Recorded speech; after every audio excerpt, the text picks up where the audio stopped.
Hi there, my name's Raven, and welcome to my channel. I thought I would start, just have a video out there in YouTube world, that would help people to what to expect when you've got rheumatoid arthritis.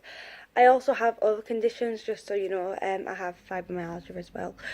But I thought I would just explain a few things because there's a couple of videos out there which are quite helpful, but they're not really, they tell you all the symptoms and the pain and medication that they're on and stuff like that. So I'm not going to go into that sort of detail because there is stuff out there. I mean, if you do want me to, just leave a wee note and I'll get back to you with it.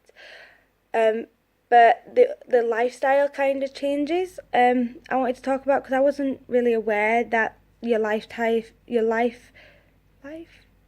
was I going with that? Mind fog. Anyway, that your life would change so much, so drastically with having these conditions. And it's not to say everyone's life will, but mine certainly did.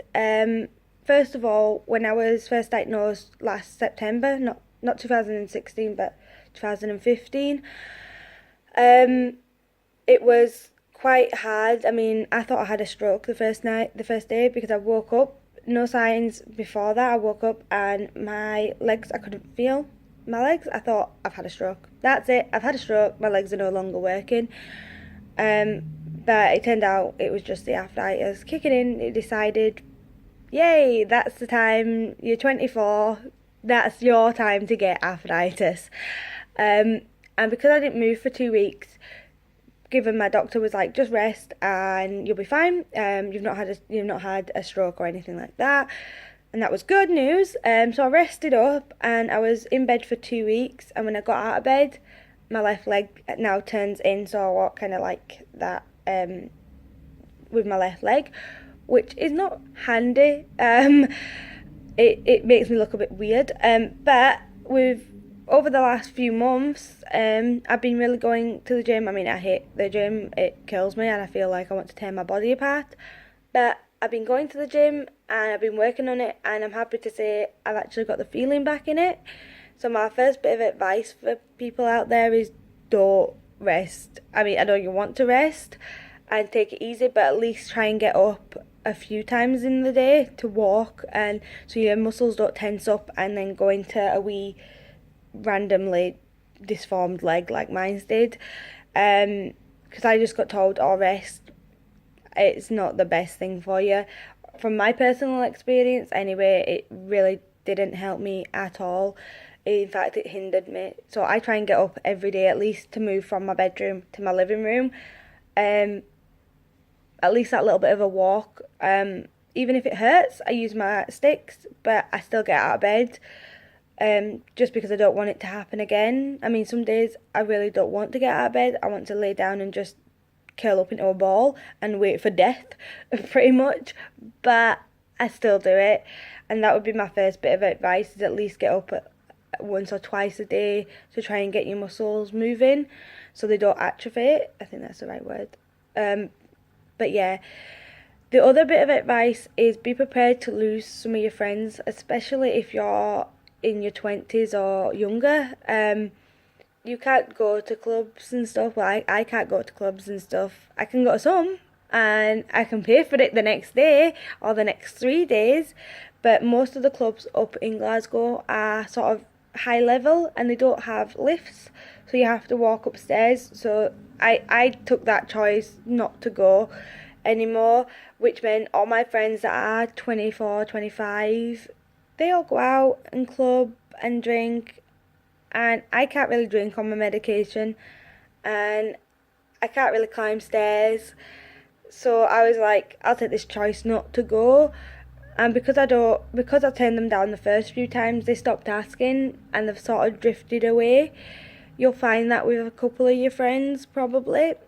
But don't be disheartened, because the friends that you have left, they're the proper friends. They're the ones that'll come round and hold your tea when you've got the tremors, and so you can have a drink or put your food in the microwave and stuff. There's times when you're really stuck or laying on the floor because you can't get up, they'll come round and help you, and they're the ones that you really want to keep because they're the best of people, they are the nicest, and you'll find that they're more understanding, and they'll make choices to do stuff that you can actually get involved with. So like, oh, let's go to a pub instead and have a pub lunch, and just listen to some music, or come around and watch TV and do easier stuff rather than going, oh, let's go partying, let's go bowling, and you're like, no.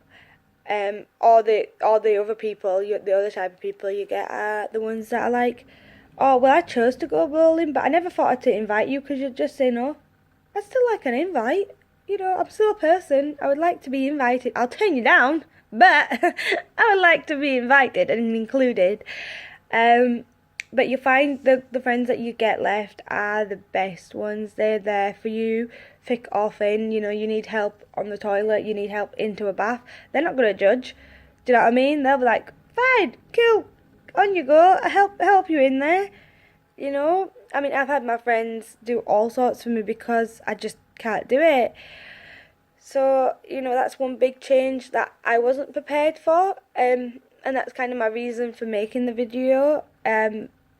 Just because I don't think it's well known that these things are going to happen, as well as, some days don't feel disheartened. If you can't get a shower, just get baby wipes and just wipe yourself off.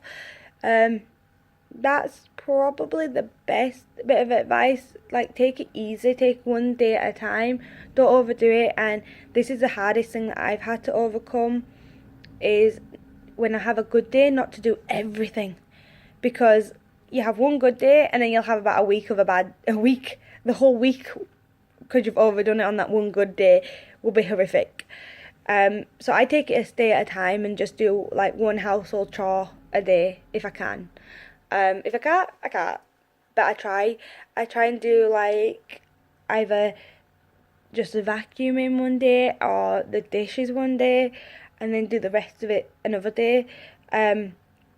Just because if I do it all in the one day, if I'm having a good day and I think, oh, I can vac, I can steam, I can go and do the dishes, I can make dinner from scratch, the next day I'm in bed and I'm like feeling horrific, like my whole body I want to tear it apart just to get the soreness off. So the best bit of advice, I know I've said that about a billion times, would be just to take it a day at a time and, celebrate the small victories. If you've managed to drink your tea without spilling any, or have a whole sentence without forgetting a word or repeating yourself. I do that quite a lot because I forget what I've just said. You probably already noticed that. But yeah, my brain fog is quite bad. Sometimes I can't speak, and sometimes I can't really drink or eat because I just shake too much. But you know what? Some days I can, and when I can, I'm like, yes, party! On we go. This is the best day ever. I've managed to drink a cup of tea without spilling it all over. Just the small victories, just be proud of them. I know there might be when small things like sitting up, or walking from the bedroom to the living room without a stick. Amazing. That is amazing. Don't think you can't celebrate something little, and tell the good friends, tell your friends there, say, look, I walked all the way from the bedroom this morning without a stick. I am on top form. And they'll be happy to hear that. They'll be like, oh my God, that's amazing. And I know it might not be the same sort of thing that they celebrate. They celebrate milestones like getting a promotion and stuff, or having babies, or whatever is the big events in their lives. They're probably celebrating them, but you can celebrate all the little things and feel good for it.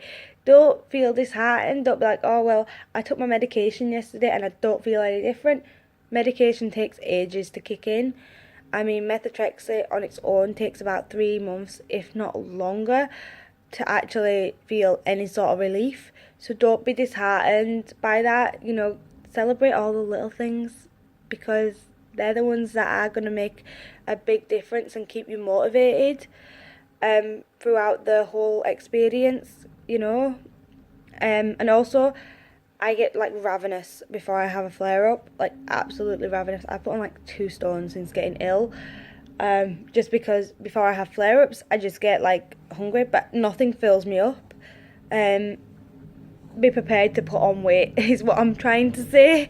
It's not a bad thing, you know what, just embrace it.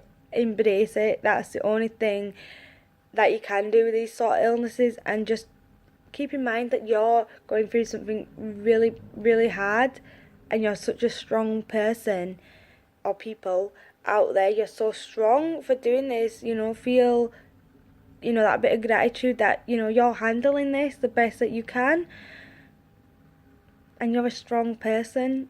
Inside, you're pretty much a bodybuilder on the inside. That's how I like to think of myself anyway. I know I don't look like a bodybuilder, and I probably couldn't even lift 2 pounds or even a teaspoon some days, but I feel so strong inside. I feel like, yeah, I'm dealing with this. I'm doing well. I mean, I'm in pain, but I'm doing well. And just feel good about it, because once you go in the depression, I mean, you go through all the stages of grief for your old life. You go, you get depressed, and you mourn. You're like, oh, I want to go out with my friends. I used to do this. I used to do that. You're going to go through that experience. You can't not go through it, because everyone does.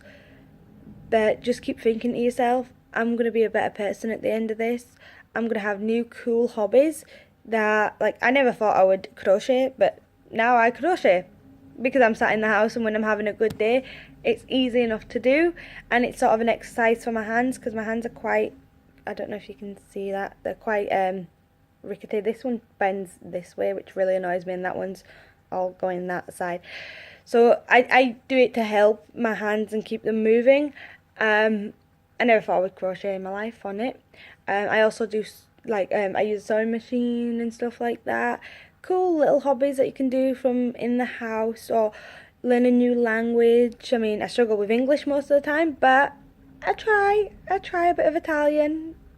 I'm getting down with it, I think. I try anyway, and that's all you can do, is just try new things out, find the new you, and find where you're comfortable and what you're comfortable doing, and try Pilates. Pilates is a lifesaver. It's hard, but it's quite fun to do.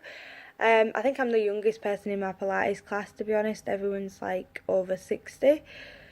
But you know what? They all love me, and I love them. They're a good laugh. They're a good bunch of old women, and you know what? They're hilarious to hang out with. We go for coffee and stuff, and we talk before the class. It's actually quite refreshing, just knowing, because they all have like osteoarthritis, so they kind of get where I'm coming from, and they're just so loving, and they're always telling you about their lives and their stories, which are actually really interesting.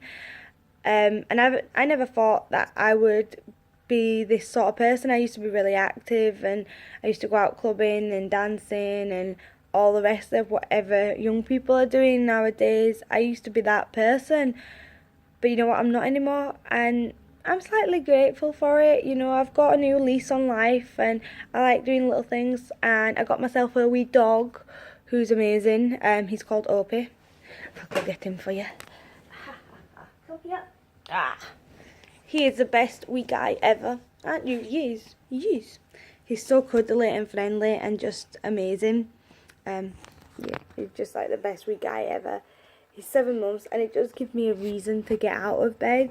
So I would say, if you've got a pet, use them. Say, even if you live at home with your parents, be like, oh, let me be in charge of feeding the pet, of like looking after them. And you know what? It gives you a reason to get out of bed, because you're not being like that person to say, oh, I'm not getting out of bed today because I don't really have to. I have to get out of bed every day now because I've got him and he needs me, and it gives me that sort of oomph to, that, I don't know what the word is, I can't think of it, but it gives me that sort of lease on life to go, right, I'm getting up, I'm doing this, he needs me, and that's the end of it. So yeah, that's all my advice really. If you want to know like what medications I'm on, or need anything else, or want to know anything else about me, or want to ask any questions about what's going to happen, I don't know what kind of questions, because I'm having a bit of a blank mind right now. So, but you've always got the comment section, and please don't send me any hate. That's all I'm asking. I know I sound like an idiot, but I would have really found a video like this handy when I first got diagnosed, because this is what I was kind of looking for. Not sort of the pain and stuff, because you kind of know your own pain. Everyone's different with these conditions. But, you know, trying to find out what will happen next and how to take the next step and take charge of your life again. That's what I didn't really find on YouTube or anywhere really. So just go on Facebook, join a group, and, you know, rant. Let it all out. You know, they get it. Say, I'm feeling sick because of my methotrexate. I hate everything. You know, getting a shower feels like sewing needles getting thrown at my face. They get it. You know, they're there for you. That's what these groups are for. They're for support and they're for helping. I mean, I'll list a few groups that I'm in down below, just in case you want to join them on Facebook. But yeah, I would definitely recommend finding a support network, finding your good friends, and just talk to them. You know, let it out, take one day at a time, take it easy, and don't feel hard if you don't get everything done that you wanted to achieve in a day. Be like, well, I got half of it done, and that's the main thing. That's my only advice anyway. Well, I've been saying that for about 15-16 minutes or something. Sorry guys. Anyway, I'll see you later. Bye.